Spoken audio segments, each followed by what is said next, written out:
One last but very important item is the manual override button. Look on the window, the little tiny off. That means your programs aren't going to run and the outlets, if you plug something in, aren't going to work. Auto off means your programs are going to run, but if you plug something in, when it's not during a program cycle, it's not going to work. On means I've overrode the programming, and you see my little lights lit up there. But my programs aren't going to run.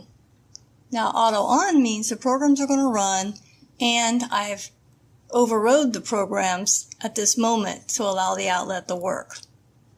So basically what it comes down to, if you don't see the word auto in the window, your programs will not run. So I'm going to switch it back to auto off, which means my outlet will not work until my programs run.